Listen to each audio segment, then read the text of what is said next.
It was long overdue for me to review a pen by this brand. Eric Sands from California operates Atelier Lusso, and a friend lent me this pen made by Atelier Lusso. This is a Carina 15, which means it has a 15mm diameter, and it's made in a very interesting material, Super Tusk Elferin, which is a faux ivory.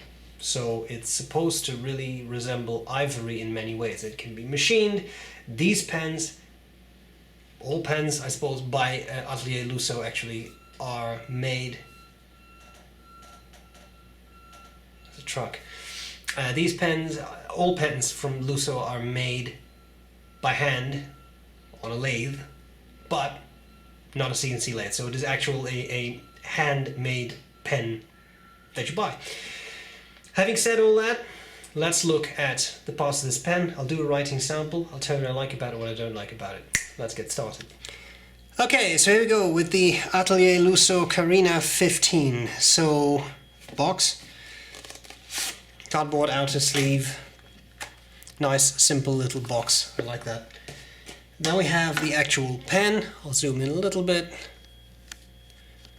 and put this next to a pilot parallel just for the size. So this is definitely a bigger pen. There's a couple of things that are very interesting about it. So first of all, it's made of that Super Tusk material, the Elferin, which is again a faux ivory, a fake ivory used also for pool cues, etc. I'll show you the material up close in just a second. Very special about this pen is that it has mokumegane center band and clip, which is a technique where you basically end up with a mixed metal laminate which has a layered pattern, and I will show you that up close and you'll be able to tell what I mean by that. So you get this very interesting finish. You see it very clearly, I would say, on the clip, which makes for a very nice visual aesthetic in my mind. So very nice asymmetric clip. That's Atelier Lusso's trademark, I would say, that their clips are always like that, which I think is quite cool. So why don't we look at the parts of the pen. So on top here we have this, it kind of has to catch your eye the right way, but it's a dragon. That's the logo of Atelier Lusso. And this was bronze, and then we have the clip and center band in bronze with that mokumegane finish. And then we have, of course, the barrel, the cap. The cap is, this was confusing. The cap is slightly barrel shaped, right? A bit thicker in the middle and at the ends, and the barrel tapers down quite nicely as well. And you can sort of see that texture. I thought in the barrel there was a nice spot. You can see that the texture, it is a lot like ivory. Sorry. Because of Super Tusk, I wanted to say elephant tusk, but I mean, I guess it's elephant tusk, but ivory. Anyway, so we have that. So we have the finial, we have the clip, we have that center band. The cap unscrews, and then you have the pen. It's a nice pen, nice number 8 nib, in this case titanium, with an engraving of, again, that Lusso dragon, which I think is quite nice. Ebonite feed, as the Bock number 8 nibs have. Section tapers down, flares out a little bit, and then there is a bronze ring. Nice barrel shaped, nice size pen. You can, if you want to, post it, and then it really becomes a massive pen. So a larger pen, again 15mm diameter, so it is bigger. Comfortable to hold. These threads, a little sharp, but because that section is so big, I don't feel them at all. There's more than enough space for your fingers. Bronze ring, cartridge converter, very solid threads, nice and secure, and this converter doesn't really move, so it's in there very tightly, which I think is nicely done. In other words, nice bigger pen. Let's see how it writes. Zoom out a little bit. So here we have Atelier Lusso Carina 15, in this case a custom version of that. We have knowing the owner, because the pen was lent to me, an extra fine to fine nib, I'm assuming this one's a fine because of the line. So we have, we have a titanium fine, I'll come back to that, skip, and the ink is Waterman Serenity Blue. Now, with titanium nibs, there's always a few things that I note. Because they are soft, they're springy, and people use them as flex nibs, and that's fine, but be a little careful because they will spring and they won't give you any warning as to when they're about to spring. Secondly, because they're typically quite soft, I find them a little bit more prone to skipping, simply because you're not really aligning the tipping to the paper as it should be aligned, because it opens up quite easily. The tines, I mean. So, let's see what we can do. So these are paradoxal nibs, because they're soft, and that's fun, but you do need to use them with a light touch, because otherwise those tines open up and you get skipping. At least that's my experience.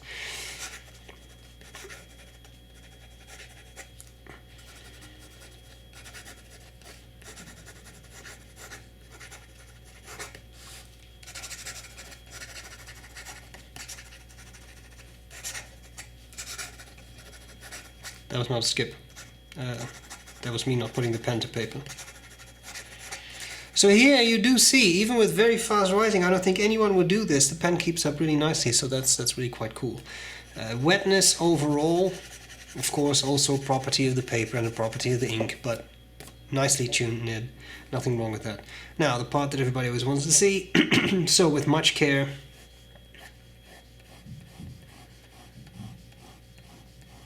and I could probably push that a bit farther, but this is not my pen. I don't want to spring the nib. That's what I would do, but I'm sure you can tell that this is a nib that allows for a nice bit of line variation, right? What about reverse writing? Yeah, what about it? Turns out that it's possible. And it's not really scratchy either. So if you really need to go from your, in this case, I think fine to an extra fine nib, then you can. That's pretty much it. So, very good. Let's see what I like and what I don't like about this pen.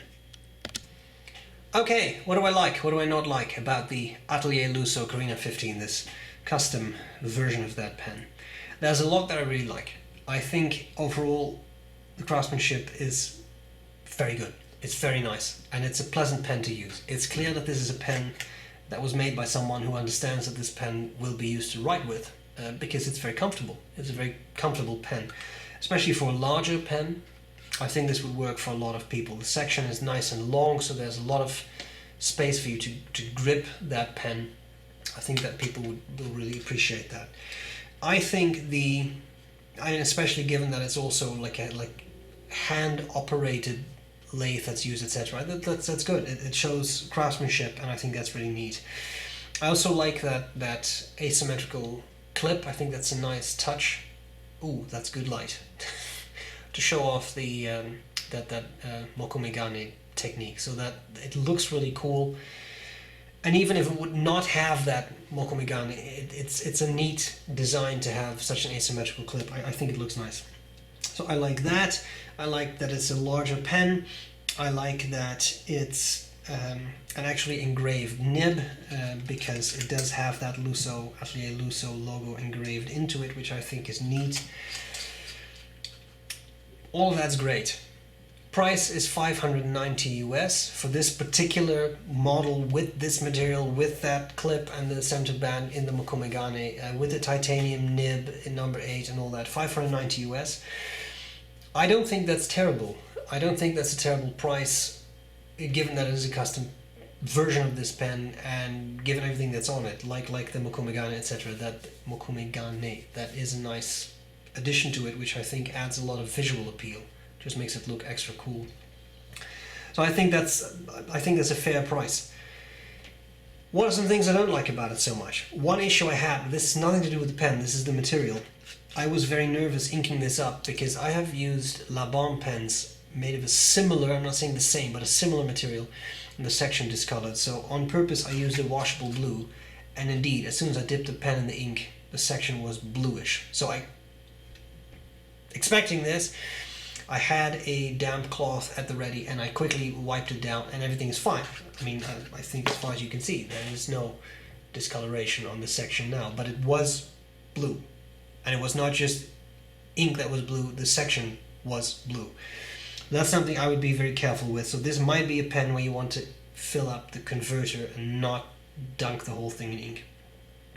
Related to that is the fact that if you do choose to post this pen, of course the barrel is the same material, so if you do get a little bit of ink on the inside of the cap, which is normal in fountain pens, and you post it, you could put that ink, just checking because it's not my pen, no, it's clear, you could get that ink on your barrel without you noticing it as you write, and it could be discoloring your barrel. How permanent that discoloration is, I'm not sure, but I have the feeling that might depend a little bit on the ink you use. I used the washable blue and we were fine, right? This might not be one for Bay State Blue. Okay. The final thing I wanted to say was, yes, and I always feel bad to point out these things for the very simple reason that I can't even operate a lathe. So, you know, but when reviewing a pen, I'm asked to nitpick. There's two things I noticed. One thing is, if you look at the way this clip is attached, there is a bit of a gap on either side of that clip.